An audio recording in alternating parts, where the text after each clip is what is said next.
जय हिंद साथियों, आप सभी का कंपटीशन कम्युनिटी की इस ई लर्निंग प्लेटफॉर्म पे मैं इशार अहमद हर बार की तरह आप सभी का पुनः पुरजोर स्वागत करता हूं और आशा करता हूं कि आप अपनी प्रतियोगी परीक्षा की तैयारी जोरों शोरों से और साथ में एक युद्ध स्तर पे कर रहे हैं।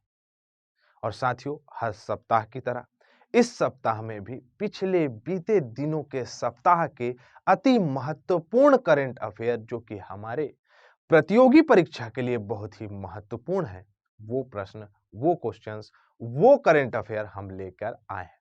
और एक बात मैंने कही कि आपकी प्रतियोगी परीक्षा इसमें व्यापम, एसएससी, रेलवे, बैंकिंग सभी वनडे एग्जाम के बहुत ही महत्वपूर्ण प्रश्न रखे गए हैं जो कि आपके आगे आने वाले परीक्षा के लिए बहुत ही महत्वपूर्ण है। आशा करता हूं मेरी बातें आप लोग को समझ में आ रही होगी। और साथियों, हर बार की तरह मैं आपसे एक अपील करूंगा क्योंकि ये मेरा हक है आप लोगों के प्रति, मैं आप लोगों के लिए ये क्वेश्चंस लेकर आता हूं। और मैं बोलना चाहूंगा कि इस वीडियो को ज्यादा से ज्यादा शेयर करें ताकि ये जरूरतमंद के पास पहुंच जाए और जरूरतमंद सफल हो जाए। और वो सफल हो जाएगा तो आप भी सफल होंगे और आपकी सफलता में ही हमारी सफलता छुपी हुई है। क्लियर है? चलिए ज्यादा समय ना लेते हुए इस सेशन के बारे में डिस्कशन कर लेते हैं कि होने वाला कैसा है। प्रमुख नियुक्ति से संबंधित प्रश्न है, प्रमुख परियोजना से संबंधित प्रश्न है और जो इंपॉर्टेंट टॉपिक्स हो सकते हैं नेशनल इंटरनेशनल के, वो आज हम इस पे चर्चा करेंगे। क्लियर साथियों? और आप लोगों को बताना चाहूंगा मैं कि लास्ट में जो लास्ट टाइम हमने लास्ट वीक का हमने करंट अफेयर किया था उसका हम रिवीजन करते हैं ताकि हमसे सारी चीजें कंठस्थ हो जाए और आप लोगों के लिए ये परीक्षा में बेहतर तरीके से लाभदायक होने वाला है। अब बात आती है कि इसके पीडीएफ की, किसकी बात आती है? पीडीएफ की बात आती है। तो पीडीएफ की अगर बात करूं तो आप हमारे कोको एसएससी चैनल में जाकर इसे प्राप्त कर सकते हैं और इशार सर के नाम से, मेरे स्पेलिंग के नाम से आप टेलीग्राम में सर्च करेंगे तो उसमें भी आपको एक चैनल मिलेगा, उसमें भी मैं इसे डाल देता हूं। ठीक है, मतलब डाल दूंगा। ओके, वीडियो बनाने के बाद। तो आशा करता हूं आप लोग को सारी चीजें समझ में आई होगी। चलिए ज्यादा समय ना लेते हुए अपना सत्र प्रारंभ करते हैं और आपके सामने प्रश्न ये रहा। प्रश्न को अच्छे से पढ़ लीजिए और मैं भी एक बार प्रश्न पढ़ता हूं। When is world tsunami awareness day observe, मतलब कि विश्व सुनामी जागरूकता दिवस कब मनाया जाता है? सबसे पहले तो ये पता होना चाहिए कि आखिरकार इसे क्यों मनाया जाता है। मैं डेट बता दूंगा। तो सुनामी से तात्पर्य वे तरंगे, वे लहरें जो कि अपतटीय क्षेत्र या तटीय क्षेत्रों में आपदा, परेशानी या घटना स्थापित कर देते हैं, घटना ले आते हैं। मतलब कि आपदा से संबंधित प्रॉब्लम्स आती हैं तटीय क्षेत्रों में, वहां के बंदरगाह नष्ट हो जाते हैं, वहां के रहने वाले लोगों का जीवन दिनचर्या जो है प्रभावित हो जाता है, तो वो है सुनामी। ठीक है, क्लियर? 2004 में आया था भारत में सुनामी। लेकिन अब इससे प्रश्न ये पूछेगा कि कब मनाया जाता है। तो 5 नवंबर डेट आप याद रख सकते हैं। 5 नवंबर सबसे पहले याद रख लो। ठीक है, अब इसमें बहुत सारे स्टैटिक पोर्शन हम रिवाइज भी कर लेते हैं। देखो, भारत में अगर देखें तो कितने तटीय राज्य है, अभी तक के आप लोगों ने बता दिया होगा, तो मैं आप लोगों को बता दूं। मैप आप सामने रख सकते हैं, थोड़ा सा विजुअलाइज करेंगे, विजुअलाइजेशन पे ही हमें ज्योग्राफी के बहुत सारे टर्म्स याद होते हैं। जैसे कि आपको बताऊं कि भारत में कुल कितने तट में राज्य है, मतलब कितने कोस्टल स्टेट्स हैं, टोटल आपके 9। और वो कौन कौन से? गुजरात से काउंट करते हैं, गुजरात, महाराष्ट्र, गोवा, कर्नाटक, केरल, तमिलनाडु, आंध्र प्रदेश, ओडिशा, वेस्ट बंगाल। ठीक है, अब इन राज्यों में देखेंगे तो प्रश्न दो प्रकार से पूछता है।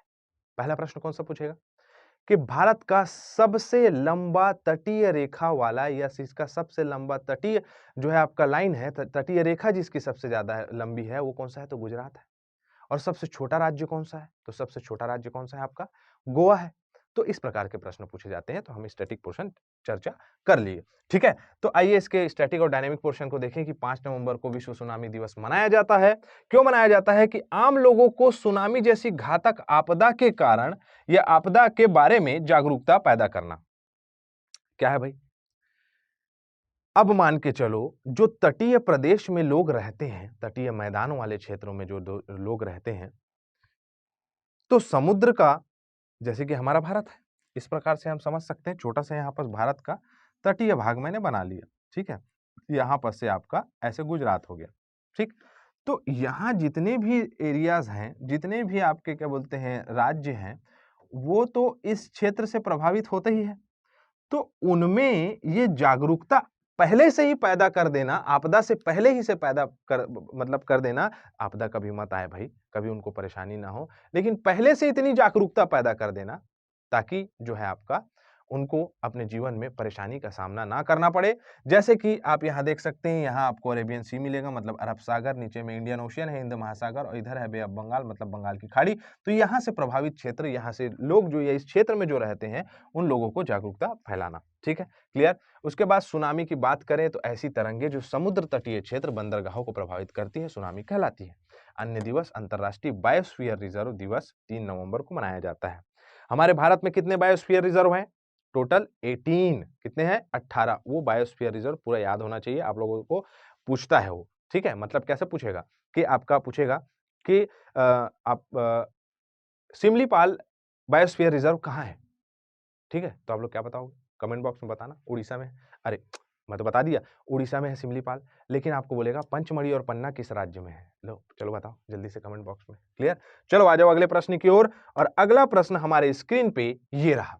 हाल ही में केंद्रीय मंत्री सर्बानंद सोनोवाल ने मुंबई में पहला अंतरराष्ट्रीय क्रूज, होगा ये क्या होगा? क्रूज, ठीक है, अंतरराष्ट्रीय क्रूज लाइनर लॉन्च किया है। क्रूज लाइनर का नाम क्या? अंतरराष्ट्रीय क्रूज लाइनर, ठीक है। ये जो है जल परिवहन से संबंधित प्रश्न है और ये पूछने की संभावना इसकी ज्यादा बन जाती है क्योंकि भारत में पहला क्रूज लाइनर अगर कोई सा बना है तो यही लाइनर, क्रूज लाइनर बना है जिसका नाम है कोस्टा सेरेना। केंद्रीय मंत्री सर्बानंद सोनोवाल ने मुंबई में इसका क्या किया है? लोकार्पण किया है। इसको जो है हरी झंडी दिखाई है, ठीक है। लोकार्पण नहीं बोलेंगे उसको, हरी झंडी दिखाई है। तो यहां देख सकते हो आप कि केंद्रीय बंदरगाह, जहाज रानी और जलमार्ग मंत्री सर्बानंद सोनोवाल मुंबई में भारत में पहले अंतरराष्ट्रीय क्रूज आपका कोस्टा सेरेना को लॉन्च किया है, ठीक है। कौन सा मिशन है ये, मतलब कौन सा प्रोजेक्ट है कहा जा सकता है? देखो, अपना देश इसके माध्यम से जितने भी तटीय राज्य हैं, जितने भी पर्यटन क्षेत्र है, जैसे कि वायनाड झील हो गया, केरल में है, वेम्बनाड झील जिसे कहा जाता है, साथ ही साथ इंडोनेशिया वाला सफर हो सकता है, श्रीलंका में पाक जलडमरू मध्य वाले क्षेत्र में सफर हो सकता है, गल्फ कंट्रीज में सफर हो सकता है। इन सभी क्षेत्रों में सफर और आपका पर्यटन के दृष्टिकोण से जितने भी क्षेत्र हैं उनको बढ़ावा देना, उनका संरक्षण करना, उनका संवर्धन करना, ताकि लोगों को पर्यटन के बारे में जागरूकता इस क्षेत्र में पैदा हो सके, क्लियर है। जिससे क्या होगा? जिससे राजस्व की आय होगी और हमारा देश विकसित होगा, क्लियर। आगे बढ़े, चलो आ जाओ। अगला है एशियाई शूटिंग चैंपियनशिप 2023 में भारत पदक तालिका में कौन सा स्थान प्राप्त किया है? शूटिंग आपका कंपटीशन चल रहा है कहाँ? तो दक्षिण कोरिया में, है ना, ठीक है।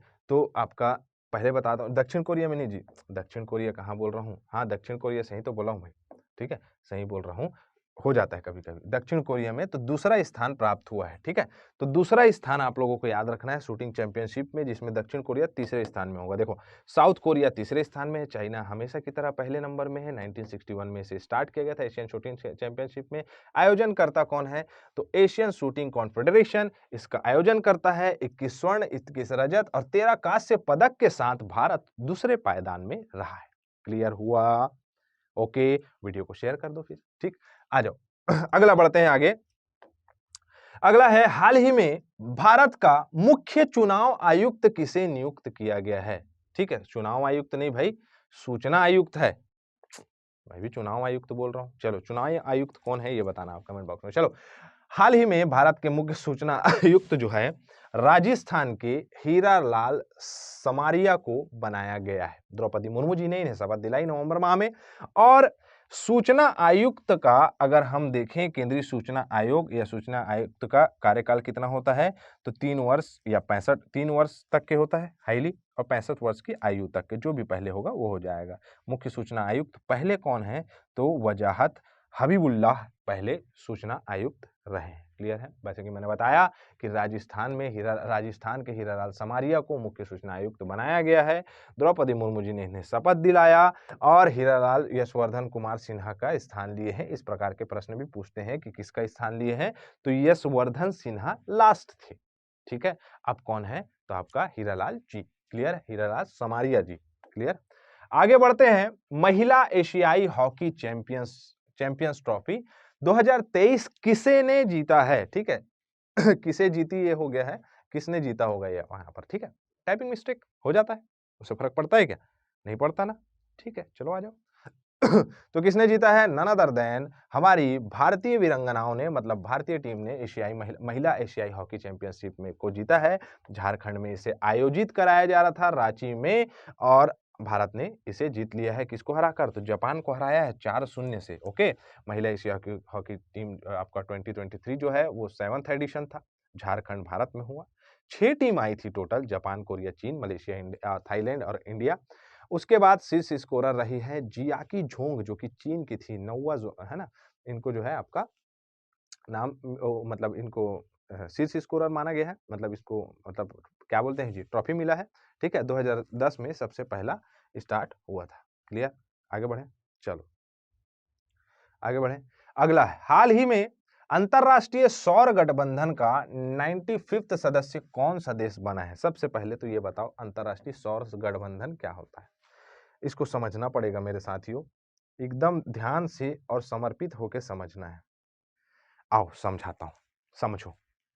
सौर गठबंधन से, सौर मतलब सूर्य का नाम, सूर्य की झलक, सूर्य की उपस्थिति, सूर्य का प्रेजेंट रहना हमें प्रदर्शित होता है। मेरी बात समझ में आ रही? नहीं आई? चलो आओ समझाता हूं। बात ऐसी है साथियों कि ये हमारा पृथ्वी है, ये बीचों बीच से जो रेखा पृथ्वी को बांटती है इसे कहा जाता है 0 डिग्री इक्वेटर, भूमध्य रेखा, विषुवत रेखा, वृहद वृत्त, क्योंकि सबसे बड़ा सर्कल बनाता है। इसके उत्तर में एक रेखा पड़ती है जिसकी परिभाषा है, वह उत्तरतम रेखा जहां सूर्य की किरणें कभी ना कभी लंबवत पड़ती है। ठीक है, इतना जान रहे हो तो सुन लो बस, अभी बाकी सारी चीजें समझ में आ जाएगी। इसे कहा जाता है कर्क रेखा। क्या कहा जाता है? कर्क रेखा। अंग्रेजी माध्यम के छात्र इसे ट्रॉपिक ऑफ कैंसर के नाम से जानते हैं। उसके बाद नीचे में इसके 23.5 डिग्री में मिलेगा दक्षिण में, मतलब नीचे में मत बोल देना, दक्षिण में आपको मिलेगा ट्रॉपिक ऑफ कैंसर और ट्रॉपिक ऑफ कैप्रिकॉर्न, जिसकी परिभाषा है, मकर रेखा की परिभाषा है, वह दक्षिणतम रेखा जहां सूर्य का प्रकाश कभी ना कभी लंबवत पड़ता है। मतलब मैं ये कह सकता हूं, मतलब मैं ये जान सकता हूं, मतलब ये मैं आभासित आप लोगों को करा सकता हूं कि ये कर्क रेखा और मकर रेखा के बीच वाला जो क्षेत्र है, यही सूर्य की रेखा लंबवत पड़ेगी। समझ में आ रहा है कि नहीं आ रहा है? क्या पड़ेगी? सूर्य की रेखा लंबवत पड़ेगी। ज्योग्राफी हर जगह है, हर जगह ज्योग्राफी है, हर जगह ज्योग्राफी है। यहाँ क्या है? सूर्य की रेखा लंबवत पड़ेगी। समझ में आ रहा है? नहीं आया? मतलब कि मेरा साथियों, मैं आप लोगों को बताना चाहता हूं कि ये जो सूर्य का जो मार्ग है, पथ मार्ग है, हम इसको ही बना सकते हैं। यहाँ सूर्य जो है कभी दक्षिण कभी उत्तर, कभी दक्षिण कभी उत्तर, कभी दक्षिण कभी उत्तर, कभी दक्षिण कभी उत्तर, इसके ऊपर नहीं जाता, उसका प्रकाश लंबवत मतलब परपेंडिकुलर, और ना कभी नीचे जाता है इसका प्रकाश परपेंडिकुलर, ये बीच में ही घूमते रहता है। समझ रहे हो? लंबवत प्रकाश जाएगा लेकिन लंबवत नहीं जाएगा। और ये सूर्य महोदय का पथमार्ग है, और इसी के बीच में जितने भी देश हैं वो मुख्य रूप से किसके सदस्य हैं? तो सौर गठबंधन के। सूर्य महोदय वहां भगा दिए हैं, लेकिन वापस ले आता हूं, नाराज हो जाएंगे। ठीक है, चलो। तो आप लोगों को यह पता होना चाहिए कि सौर गठबंधन में कर्क रेखा और मकर रेखा के बीच में स्थित जितने भी देश हैं उन लोगों को शामिल किया जाता है। क्लियर? ये बताना मैं आप लोगों को चाह रहा था। अब कर्क रेखा और मकर रेखा के बीच में कुल 121 देश हैं, जिसमें से आपका 95th सदस्य कौन बना है? तो आपका चिली, दक्षिण अमेरिका का चिली बना है। ठीक है, 95th नंबर का। क्लियर? ठीक है, तो 121 देशों का एक अंतरराष्ट्रीय संगठन है। कर्क रेखा, सॉरी 121 देश बोलता हूं भाई। 95 नंबर का भी कौन बना है? तो 95 नंबर का चिली बना है। कर्क रेखा और मकर रेखा के बीच में 121 देश है। ठीक है, ठीक।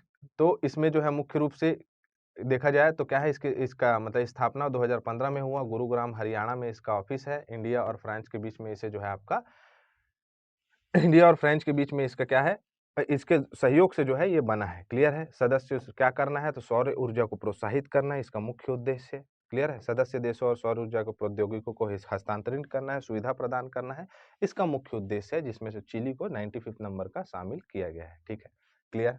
आगे बढ़ते हैं। अगला है, हाल ही में किस मंत्रालय द्वारा पहल महिलाओं के लिए पानी के लिए महिलाएं स्टार्ट किया गया है, अभियान स्टार्ट किया। सबसे ज्यादा जूझती हैं महिलाएं किसके किसके लिए? जल के लिए, पानी के लिए। मध्यम वर्गीय परिवार की महिलाएं, और अभी तो बहुत सुख सुविधा माता पिता लोगों ने दे के रखा है। किस चीज के लिए? तो फिल्टर लगा हुआ है, लेकिन पर भी से पानी की जो है समस्याएं तो होती ही है ना। तो उसमें देखा जाए तो जो आपका आवास एवं शहरी कार्य मंत्रालय जो है, इसके द्वारा ये पहल लॉन्च की गई है। केंद्र सरकार की ये नीति है। क्लियर है। महिलाओं को सब जगह जो है जल, महिलाओं को नहीं, सभी जगह में मुख्य रूप से जल की उपलब्धता कराना। जल दिवाली कब मनाया गया था? तो 7 नवंबर से 9 नवंबर तक के। और आवास एवं शहरी कार्य के मंत्रालय के मंत्री कौन है? हरदीप सिंह पुरी। क्लियर। आगे बढ़े। जग क्या है, जातिगत आर्थिक सर्वेक्षण जारी करने वाला देश का पहला राज्य कौन सा है? चलो बताओ तो। याद रखना, जातिगत आर्थिक सर्वेक्षण कराने वाला पहला राज्य कौन सा बना है? बिहार। लेकिन जातिगत जनगणना का प्रस्ताव नहीं, घोषणा छत्तीसगढ़ कांग्रेस सरकार ने किया है। ठीक है। तो बिहार राज्य में ये होगा आर्थिक सर्वेक्षण, जिसमें कि आपका अनुसूचित जाति वर्ग, अन्य पिछड़ा वर्ग, सामान्य वर्ग, ये सभी चीजों का क्या करना है, देखना है, और इनका आर्थिक रूप से क्या करना है, उद्धार करना है। ये सब सारे सर्वे करने के बाद देखा जाए तो सामान्य वर्ग में भूमिहार की आर्थिक स्थिति बहुत कमजोर है। क्लियर। आगे बढ़े। अगला है, हाल ही में आईसीसी द्वारा जारी की गई men's ODI player ranking batting में पहले पायदान में कौन सा खिलाड़ी है? तो आपके चेहरे आपने स्क्रीन में देख लिया होगा, none other than mister Shubman Gill.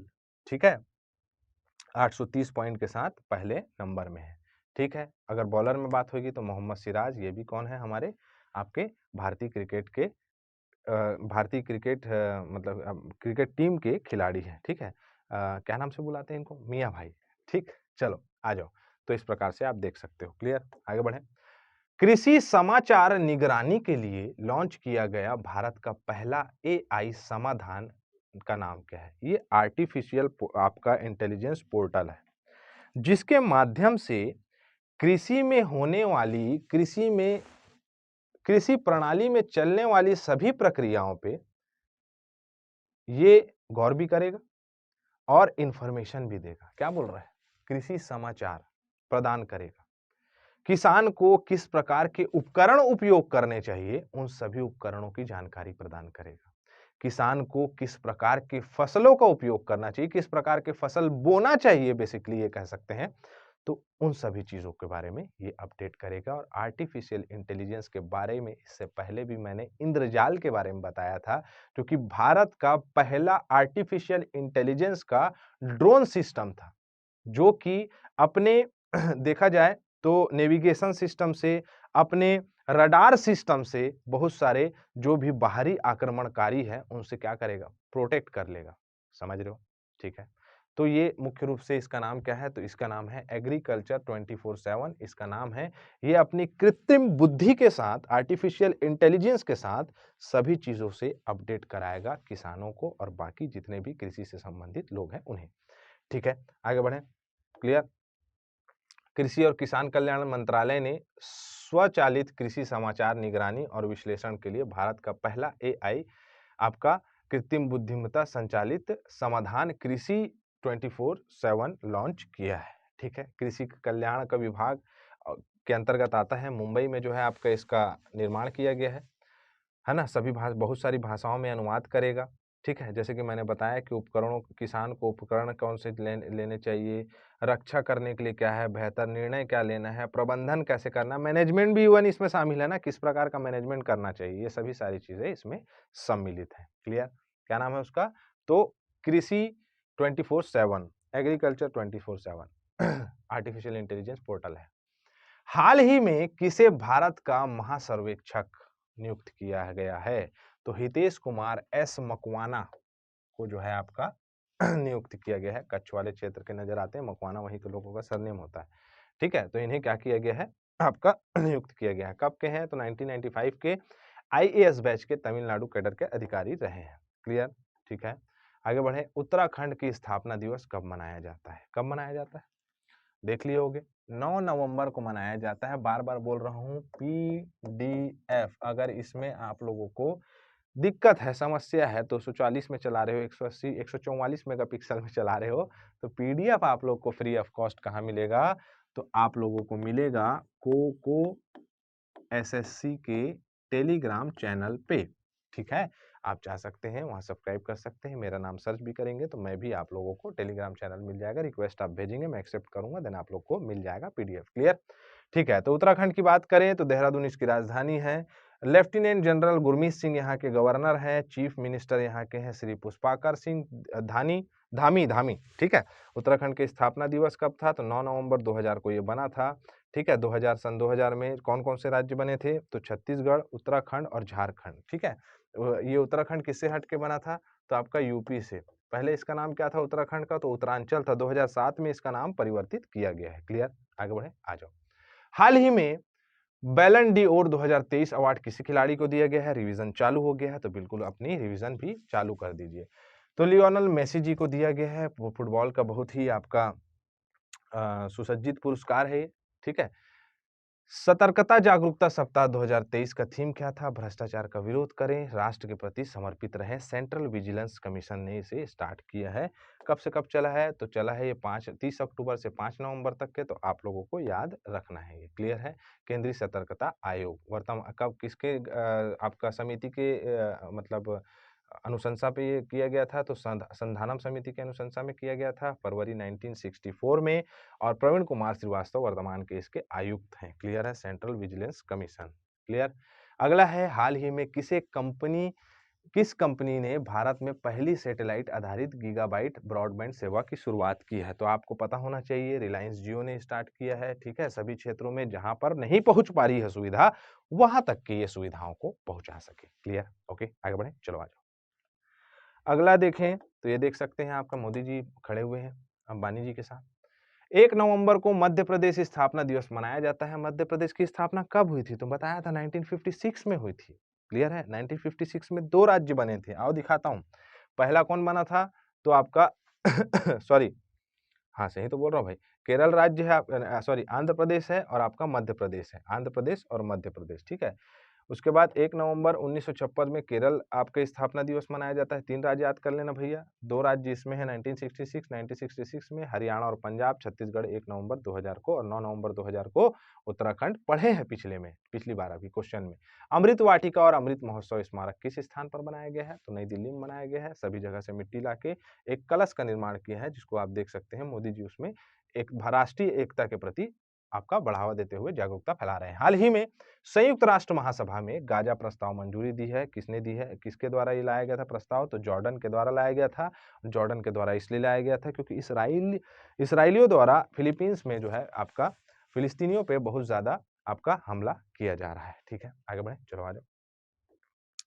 अगला है, हाल ही में Akhaura Agartala cross border rail संपर्क परियोजना भारत और किस देश के साथ शुरू किया गया? तो बांग्लादेश के साथ। शेख हसीना जी और आपका मोदी जी वीडियो कॉलिंग में बात किए थे। ठीक है, 3 प्रोजेक्ट आया था, Akhaura Agartala cross border rail संपर्क, कुलाना मोंगला बंदरगाह रेल लाइन, फिर उसके बाद मैत्री सुपर थर्मल बिजली संयंत्र। क्लियर? आगे बढ़े। भारत का पहला शहर कौन सा है जिसे यूनेस्को ने सिटी ऑफ लिटरेचर के नाम से प्रसिद्ध किया है, मतलब मान्यता दी है? तो कोझिकोड है केरल का, लेकिन आपका क्या बोलते हैं इसको? City of literature. और सिटी ऑफ आपका क्या बोलते हैं भाई? आखिरी टाइम में सॉन्ग निकल गया था। सिटी ऑफ, अरे सिटी ऑफ वो है ना, म्यूजिक सॉन्ग निकल रहा है बार बार। सिटी ऑफ म्यूजिक को किसका? ग्वालियर को कहा गया है। तान सिंह वहां के बहुत अच्छे सिंगर रहे हैं भैया। हाल ही में किस देश के जलवायु परिवर्तन विशेषज्ञ प्रोफेसर सलीमुल्लाह हक का निधन हुआ है? तो बांग्लादेश के जलवायु विशेषज्ञ रहे हैं, इनका निधन हो गया है। निधन से संबंधित प्रश्न पूछे जा सकते हैं। क्लियर? आगे बढ़े। अगला है प्रश्न भारत का कौन सा, सॉरी यार, भारत का कौन सा विश्वविद्यालय अपना खुद का उपग्रह बना रहा है? तो अलीगढ़ मुस्लिम विश्वविद्यालय खुद का क्या बना रहा है? तो अपना उपग्रह बना रहा है। क्लियर, आगे बढ़े। हाल ही में रोड एक्सीडेंट इन इंडिया में 2022 रिपोर्ट किसने जारी किया? तो ministry of road transport highway द्वारा जारी किया गया है। भारत की स्थिति बहुत खराब है, देख सकते हो आप 1.68 लाख लोग जो है मौत हो चुकी है सड़क हादसे में। ओ माय गॉड, 2022 में। और फिर से रुक के यहाँ पर बोलूँगा भैया, कृपया करके गाड़ियों को, वाहनों को अच्छी तरह से सुसज्जित होकर ध्यान से धीरे-धीरे चलाना है। समझ रहे हो ना मेरी बात? ये बात आप लोग बिल्कुल ध्यान से समझ जाइए, क्योंकि एक भी बच्चा छूटा मतलब सुरक्षा चक्र टूटा। किसी भी प्रकार की लापरवाही ना करें मेरे साथियों। चले आगे, आ जाओ। अगला है हमारा प्रश्न, हाल ही में सचिन तेंदुलकर का स्टैचू किस स्टेडियम में बनाया गया था? तो वानखेड़े में बनाया गया है। विराट कोहली यहाँ शतक भी मारे थे अभी, ठीक है। इकट्ठा पूरा ICC world cup, mains world cup का जो है मैं आपका वीडियो अलग से या उसके कंटेंट अलग से टेलीग्राम में डाल दूंगा। क्लियर। भारतीय निर्वाचन आयोग द्वारा तैयार किया गया इनकोर सॉफ्टवेयर में इनकोर का पूर्ण रूप क्या है? तो eligible communication on real time environment इसका मुख्य रूप से आपका नाम है पूरा, ठीक है। आगे बढ़े, निम्न में से किसके द्वारा वन नेशन वन रजिस्ट्रेशन? तो ये आपका नेशनल मेडिकल काउंसिल के द्वारा करा जा रहा है भैया। डॉक्टर लोग को एक ही रजिस्ट्रेशन कराना है, ठीक है। हाल ही में किसे भारतीय रिजर्व बैंक का कार्यकारी निदेशक ईडी नियुक्त किया गया है? तो मैं आंसर इसका नहीं बताऊंगा, ये प्रश्न आप लोगों के लिए है। तो याद रखिएगा, ये प्रश्न का आंसर आप लोगों को कमेंट बॉक्स में देना है। क्लियर है साथियों? आगे बढ़े, तो इसी के साथ इजाजत चाहूंगा, लेकिन आप लोगों को मैं फिर से बोलूंगा कि अपनी प्रतियोगी परीक्षा की निरंतरता, कंसिस्टेंसी बिल्कुल ब्रेक ना करें, कंटिन्यूअसली पढ़ाई करें, क्योंकि परीक्षा कभी भी हो हमें तैयार रहना जरूरी है। परीक्षा के लिए तैयारी की जाती है या परीक्षा के लिए तैयार रहा जाता है, इस पे गौर जरूर करिएगा। इसी के साथ मैं इजाजत चाहूंगा। जय हिंद, जय भारत। अगर आप चाहते हैं अपने कैरियर को एक नई दिशा देना और सुनहरे भविष्य को साकार करना, तो जुड़िए कंपटीशन कम्युनिटी के साथ। आज ही हमारे वेबसाइट के कैरियर पेज पर विजिट करें अथवा डिस्क्रिप्शन बॉक्स पर दिए गए लिंक पर क्लिक करें। हमेशा आपके साथ टीम कोको।